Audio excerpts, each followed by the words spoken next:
Hello friends और मेरे प्यारे बच्चों, आपका प्रारंभ क्लास में बहुत बहुत स्वागत है।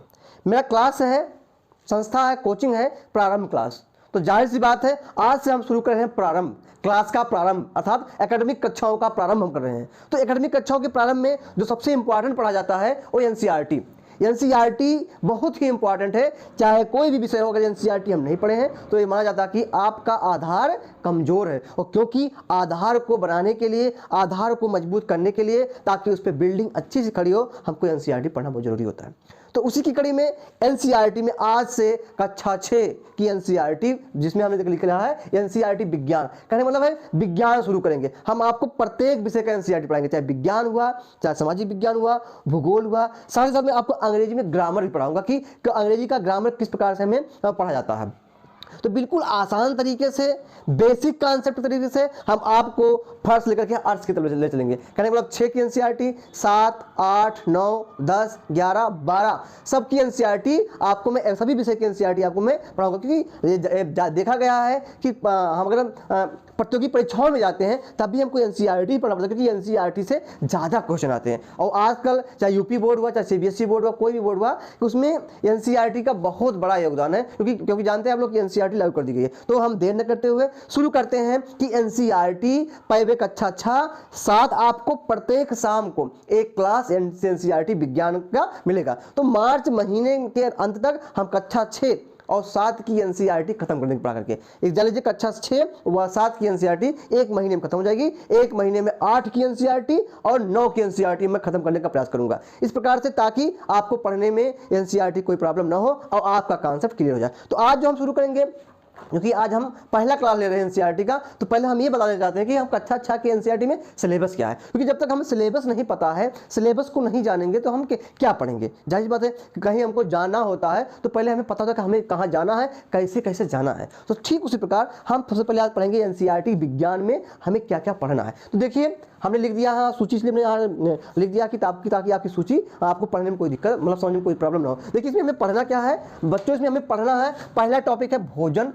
जो भोजन हम करते हैं, ये भोजन आता कहाँ से है, भोजन है क्या, भोजन कहाँ से आता है। दूसरा टॉपिक है भोजन के घटक, कि भोजन में कौन कौन से घटक होते हैं, कौन कौन से कंपोनेंट्स होते हैं भोजन में, जो कुछ कंपोनेंट्स का क्या काम है, इसके बारे में पढ़ेंगे। तीसरा टॉपिक है तंतु से वस्त्र तक। कहा गया है कि वस्त्र और भोजन बहुत जरूरी है। हम लोग वस्त्र और भोजन के लिए जो पढ़ाई लिखाई करते हैं, बस केवल अच्छे अच्छे वस्त्र पहनने मिल जाए, भोजन मिल जाए। कहने का कहा गया ना, अगर पेट ना हो तो भेंट ना हो। वो कुछ भी काम अपने पेट के लिए किया जाता है।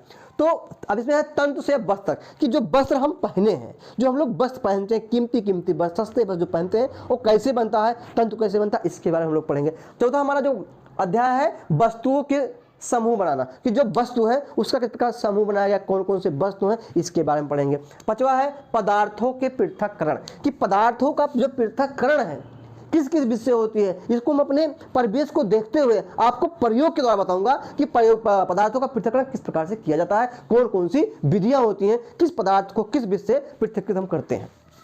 अगला टॉपिक का अध्याय है छठा, हमारे चारों ओर होने वाले परिवर्तन। हमारे चारों कौन कौन से परिवर्तन होते हैं, किस परिवर्तन होते हैं, कौन से परिवर्तन होते हैं, ये जो दिन रात हो रहा है कौन सा परिवर्तन है, मौसम बदल रहे हैं कौन से परिवर्तन है, क्यों होते हैं, किस कारण होते हैं, इसको हम पढ़ेंगे। क्योंकि विज्ञान क्या करता है, विज्ञान किसी चीज की तह तक जाता है, तब उस पर कोई नियम या सिद्धांत बनता। अगला जो हमारा अध्याय है पौधों को जानिए। वाह, कि हम अपने पौधों के बारे में जानें कि जो पौधे हैं ये क्या है, सजीव है तो कैसे सजीव हैं, ये अपना भोजन कैसे बनाते हैं, इनके कितने भाग होते हैं, प्रत्येक भाग का क्या कार्य होता है, ये अपना किस प्रकार से भोजन करते हैं, किस प्रकार इसमें प्रचलन होता है, किस में मूवमेंट होता है, इसके बारे में हम इसमें पढ़ेंगे। अध्याय नंबर हमारा 8 है शरीर में गति, कि हमारे शरीर में जो गति होती है, जो हम इधर से चल रहे हैं, इधर चल रहे हैं, ये गति किस प्रकार से होती है, गति प्रकार किस प्रकार से होते हैं, इसके बारे में पढ़ेंगे। 9वां है सजीव विशेषताएं एवं आवास। देखिए, आपको लग रहा है कि ये हम पढ़ क्या रहे हैं। अब देखिए, बहुत ही सबसे इंपॉर्टेंट जो कक्षा 6 के एनसीईआरटी में दिया गया, बहुत बढ़िया अध्याय दिया गया, इतना अच्छा अध्याय दिया गया। यदि आप कक्षा 6 के एनसीईआरटी पढ़ लेंगे, मैं आपको गारंटी देता हूं आप विज्ञान को आप बहुत ही आसान समझ जाएंगे। अब इसमें कह रहा है कि सजीव विशेषताएं और आवास, कि सजीव की क्या विशेषताएं, भाई सजीव की क्या विशेषताएं हैं, क्योंकि हमें जो पढ़ना होता है बड़े लेवल क्लास के बच्चों की सजीव की जो जो विशेषताएं होती हैं उसी के बारे में हमको डिटेल से पढ़ना होता है। जो भी सजीव की विशेषताएं होती हैं, चाहे उसमें भोजन ग्रहण करना, पाचन, पोषण, जन, जो भी विशेषताएं होती हैं हम आगे पढ़ेंगे। इसी के बाद कहने का तात्पर्य हमारा ये है कि जो सजीव की विशेषताएं होती हैं उसी सारी विशेषताओं को हम लोग डिटेल से पूरे विज्ञान में पढ़ते हैं। अगला टॉपिक है गति एवं दूरियों का मापन। गति क्या है, चाल क्या है, दूरियों का मापन हम कैसे करते हैं, छोटी दूरी का मापन कैसे करते हैं, बड़ी दूरी का मापन हम किस पैमाने से करते हैं, इसके बारे में हम पढ़ेंगे। अध्याय नंबर 11 है प्रकाश, छाए व परावर्तन। प्रकाश क्या है, प्रकाश के शैडो, साथ साथ परावर्तन क्या है, इसको पढ़, क्योंकि आप जानते हैं हाई स्कूल हुआ चाहे इंटर हुआ चाहे आप बीएससी करें फिजिक्स से, उसमें परावर्तन, रिफ्लेक्शन और एक अपवर्तन होता है। ये बहुत इंपॉर्टेंट टॉपिक है। अब समझ सकते हैं कि कक्षा 6 का जो एनसीईआरटी है उसमें कितने अच्छे अच्छे अध्याय दिए गए। हाँ, बस इतना है कि इसमें डिटेल से नहीं है, लेकिन मैं आपको बताने का प्रयास करूंगा कि ऐसे हम लोग पढ़ेंगे एनसीईआरटी को कि फिर हमको कक्षा 6 की एनसीईआरटी ना पढ़ना पड़ा। जो बच्चे कक्षा 6 में 7 में है ऐसा पढ़ेंगे, हम आपका आधार बना देंगे और आधार आपका बन जाएगा तो विज्ञान से आपको प्यार हो जाएगा, आपको विज्ञान पढ़ने में कोई समस्या नहीं होगी। 12वां है विद्युत तथा परिपथ। विद्युत क्या है, परिपथ कैसे बनता है, इसको हम पढ़ेंगे। अध्याय 13 है चुंबकों द्वारा मनोरंजन। चुंबक, मैग्नेट, उसके द्वारा मनोरंजन। अब क्योंकि ये छोटे स्तर की किताब है इसलिए तो मनोरंजन सब दिया गया। आगे हम जब बड़े बड़े पढ़ते हैं तो चुंबकत्व क्या है, चुंबकत्व के प्रकार क्या है, उसका उपयोग क्या है, इसके बारे में पढ़ते हैं। 14 जल। जल ही जीवन है। इस समय मिशन भी चल रहा है पूरे भारत में, जल जीवन मिशन। तो जल के बारे में पढ़ेंगे। जल क्या है, जल बनता कैसे है, जल, अब जल के जितने भी बारे एस्पेक्ट होगा उसके बारे में पढ़ेंगे। 15वां है अध्याय हमारे चारों ओर वायु। आगे वाह, हमारे चारों ओर वायु या इसको हम कहते हैं वायुमंडल, इसके बारे में हम लोग पढ़ेंगे। अब हमारा 16वां अध्याय है कचरा संग्रहण एवं निपटान। कि कचरा क्या है, इसका हम संग्रहण करते हैं कैसे करेंगे, इसको हम निपटान कैसे करेंगे, इसके बारे में करेंगे। तो कुल मिला के कक्षा 6 की एनसीईआरटी में 16 चैप्टर है और मैं 16 चैप्टर को इसी 15 से 20 दिन में इसको मैं पढ़ाने का प्रयास करूंगा, इसको पूरा खत्म करने का प्रयास करूंगा, बिल्कुल डिटेल से, आपको एकदम आसान तरीके से आपको पढ़ने में, ताकि कोई समझने में दिक्कत ना हो। आपको मैं इसी क्लास में एनसीईआरटी का इसी अध्याय का एक कॉन्सेप्ट अगर याद ना करा दिया तो आप कहिएगा कि हाँ सर जी याद नहीं करा पाए। तो ठीक है, हम शुरू करते हैं। पहला चैप्टर क्या है, भोजन, ये कहां से आता है। अभ्यास एक हमने अभी बताया, अभ्यास हमारा एक है भोजन, फूड, ये कहां से आता है, भोजन ये कहां से आता है। जैसा कि आप लोग जानते हैं कोई ऐसा सजीव वस्तुएं या सजीव, ऐसा कोई सजीव नहीं है जो बिना भोजन के जीवित रहता हो। कहने का मतलब क्या है, जितने भी सजीव हैं सबको भोजन की आवश्यकता होगी। यहाँ तक जो गाड़ियाँ चलती हैं और जो हमारे निर्जीव कुछ ऐसी वस्तुएं हैं उनको भी भोजन के रूप में ईंधन का प्रयोग किया जाता है। जैसे गाड़ियों में ईंधन के रूप में डीजल पेट्रोल के ईंधन का प्रयोग किया जाता है। तो भोजन जो हम जितने, चाहे जो सजीव है, चाहे जंतु हैं, चाहे मछली हुए, चाहे पक्षी हुए, चाहे मनुष्य हुए, चाहे छोटे छोटे एक कोशिकीय जीव हैं, सबको भोजन की आवश्यकता होती है। तो ये भोजन आता कहाँ से है। आप लोग भी सुबह उठते होंगे तो सुबह उठते होंगे, मंजन करते होंगे, चाय पीते होंगे, नाश्ता करते होंगे, खाना खाते होंगे, फिर शाम को खाना खाते होंगे, जंतुओं को खाना खिलाते हैं। हमारे गाय भैंस से हम लोग सुबह उठते हैं उनको चारा डालते हैं, पक्षियों को चारा डालते हैं, जो शेर हैं, बाघ हैं, ये भी खाते हैं। तो ये भोजन आखिर कहाँ से आता है। तो ये जो भोजन है बच्चों, ये जो भोजन है, ये भोजन हमको कहाँ से मिलता है। तो जो भोजन है हमको मिलता है पौधों से। कहाँ से मिलता है भोजन, जो लिखा कहाँ से आता है, भोजन ये पौधों से आता है, साथ ही साथ किससे, जंतुओं से आता है। अब आप समझ सकते हैं कि जो भोजन हम करते हैं बस 2 जगह से आता है, एक पौधों से आता है और एक जंतुओं से आता है। अब आपके दिमाग में होगा कि पौधों से कौन भोजन आता है और जंतुओं से कौन भोजन आता है। सपोज करिए आप सुबह उठें, आपने मंजन किया, फिर आपने चाय पिया। अब यहां आ गया चाय, एकदम आप आसान समझिए, आपने चाय पिया। अब चाय बना कैसे, पहले तो हम ये जानेंगे चाय बनता कैसे। तो आपको पता है चाय बनता है आपके दूध से, चीनी से और चाय पत्ती से। एकदम आप आसान से समझिए, ऐसा समझिए कि और आपको बाद में पढ़ना ना पड़े। देखिए बच्चों, दूध कहाँ से मिलता है, तो दूध मिलता है जंतु से। बहुत सही। अच्छा सर, चीनी कहाँ से मिलता है, चीनी कहाँ से मिलता है। अरे सर, चीनी मिलता है पहले गन्ना से, गन्ने से तो चीनी बनता सर, तो गन्ना हो गया। अच्छा सर, ये चाय पत्ती, अच्छा सर ये जो गन्ना है क्या, सर कहेंगे सर ये गन्ना तो पौधा है। अच्छा सर, अगर गन्ना तो पौधा है तो चाय पत्ती क्या सर? चाय पत्ती भी सर पौधा है, तो चाय पत्ती भी पौधा है। हमने क्या आपको बताया यहाँ कि जो भोजन हम खाते हैं वो क्या तो जंतुओं से मिलता है या तो हमें पौधों से मिलता है। अच्छा सर, एक चीज यहाँ पे आ जाते हैं हम शहद के बारे में। चलिए, शहद कहाँ मिलता है? कहेंगे सर शहद तो मधुमक्खी बनाती है। बहुत सही। शहद कौन बनाता है? मधुमक्खी बनाती है। बहुत सही आपने बताया। अच्छा सब, अच्छा बच्चों, मधुमक्खी बनाती है। मधुमक्खी शहद कैसे बनाती है? सर फूलों से बनाती है, फूलों के जो है मकरंद से बनाती है। अच्छा सर, मधुमक्खी है फूलों से बनाती है। अच्छा सर, फूल कहाँ होता है? तो आप कहेंगे फूल तो पौधे से होता है। तो सर, तो कहने का मतलब क्या है कि जो ये शहद है किससे मिला? ये भी तो पौधों से मिला। कौन बनाया? कौन? पहले मधुमक्खी बनाई। किससे? फूलों से। फिर किसके कैसे बना? तो कहने का मतलब शहद भी पौधों से मिला। अच्छा साथी, आपने चाय पिया, ठीक, फिर खाना खाया। खाने में आपने क्या खाया? दाल लिया, चावल, दाल खाया, चावल लिया, सब्जी आपने लिया, इसके बाद आपने रोटी लिया। अच्छा सर, आपने घी लिया। आपके माँ बाप ने कहा, मम्मी पापा ने कहा बेटा घी खा लो, घी खाया। इसके बाद आपने फल खाया। अच्छा सर, बहुत सही सर। अच्छा सर, दाल कहाँ से मिला? ओह सर, दाल तो हमें किससे मिला? हमें सर दाल पौधों से मिला। बहुत सही सर। तो ठीक सर, चावल कहाँ से मिला? कहेंगे सर चावल भी पौधों से मिला। सब्जी, अब सब्जी, सब्जी कैसे बनता है बच्चों? सब्जी तो ये भी पौधों से मिलता है, लेकिन सब्जी बनता कैसे सर?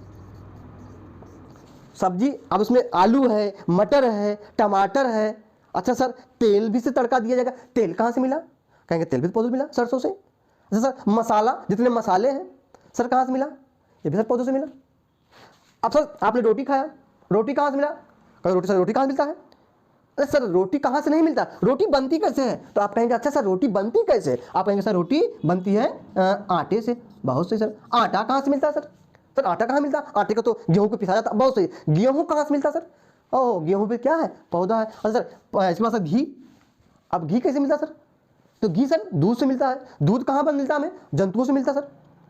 तो कहने का तात्पर्य है कि हमें जो भी भोजन हम करते हैं, जो इसका पाठ का नाम है भोजन, आता कहां से? आप क्या कहेंगे? भोजन कहां से आता है? भोजन आता है, हमें जो भोजन मिलता है या तो जंतुओं से मिलता है या तो पौधों से मिलता है। अच्छा सर, आप कह रहे हैं कि हम तो मनुष्य हैं। ठीक है सर, जो जंतु हैं इनको भोजन कहां से मिलता है? जंतु में मैं ले लेता हूं। चलिए, हमने ले लिया अपनी गाय को, हमारे गाय को भोजन कहां से मिलता है? क्योंकि गाय हमको दूध देती है। बहुत से सर, गाय भोजन कहां मिलता है? कहेंगे सर, गाय को जो भोजन मिलता है वो किससे मिलता है? क्योंकि बच्चों जो गाय होती है वो चारा खाती है। जो चारा मिलता है वो भी पौधों से मिलता है। किससे मिलता है? पौधों से मिलता है। हम गाय के अपने गाय को चूनी खिलाते हैं, चोकर खिलाते हैं, सर ये भी पौधों से ही मिलता है। अच्छा सर, आप गाय कर दिए।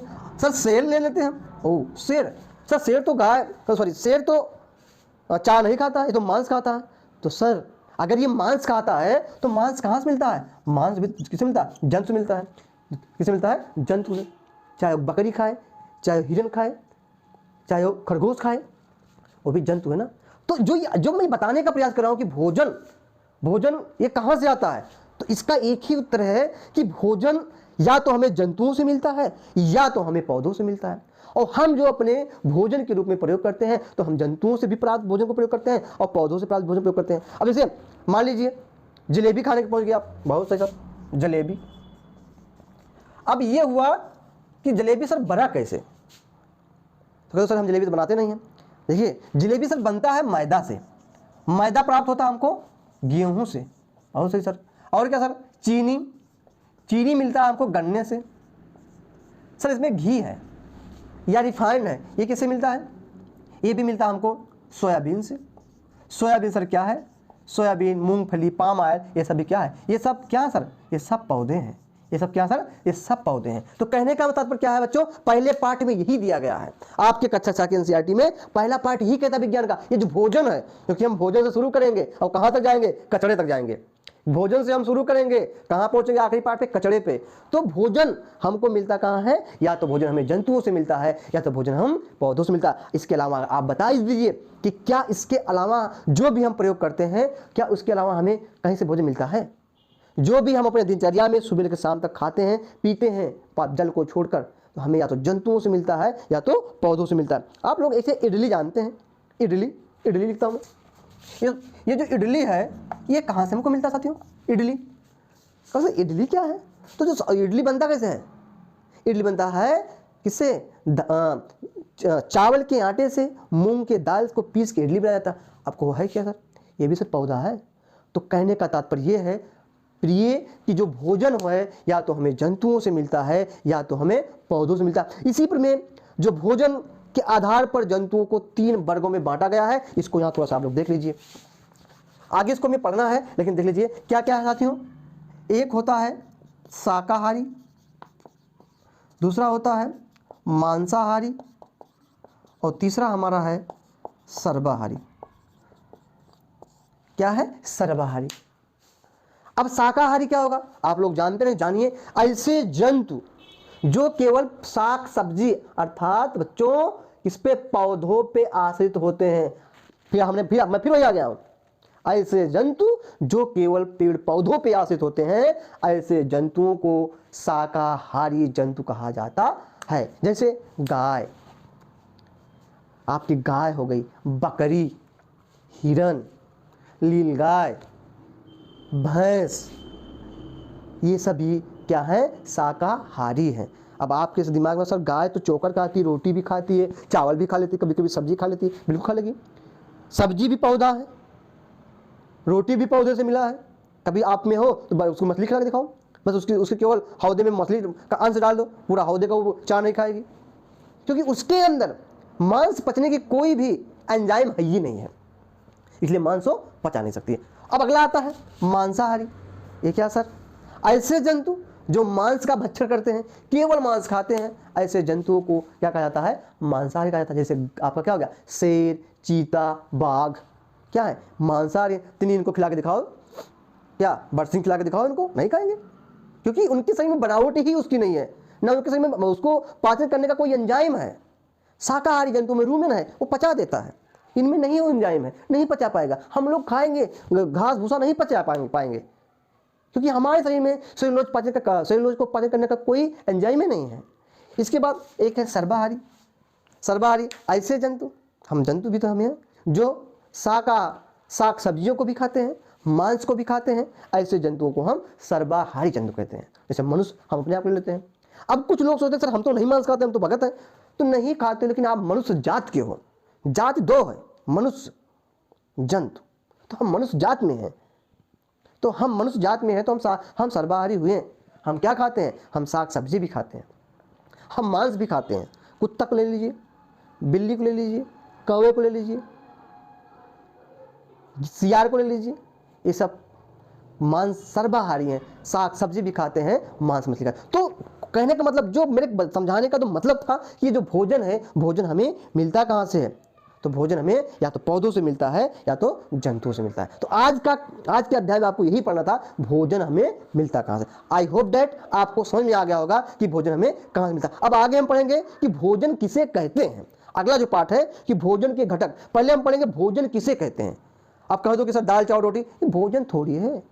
हम भोजन का एक परिभाषा है कि भोजन किसे कहते हैं पढ़ेंगे, और पढ़ेंगे भोजन के घटक कि भोजन में कौन कौन से घटक होते हैं, किस घटक से हमारे अंदर क्या कार्य होता है। आज के लिए इतना ही। अगली कक्षा में पुनः मैं आपके सामने नए टॉपिक के साथ उपस्थित रहूंगा। आपके लिए बहुत बहुत धन्यवाद।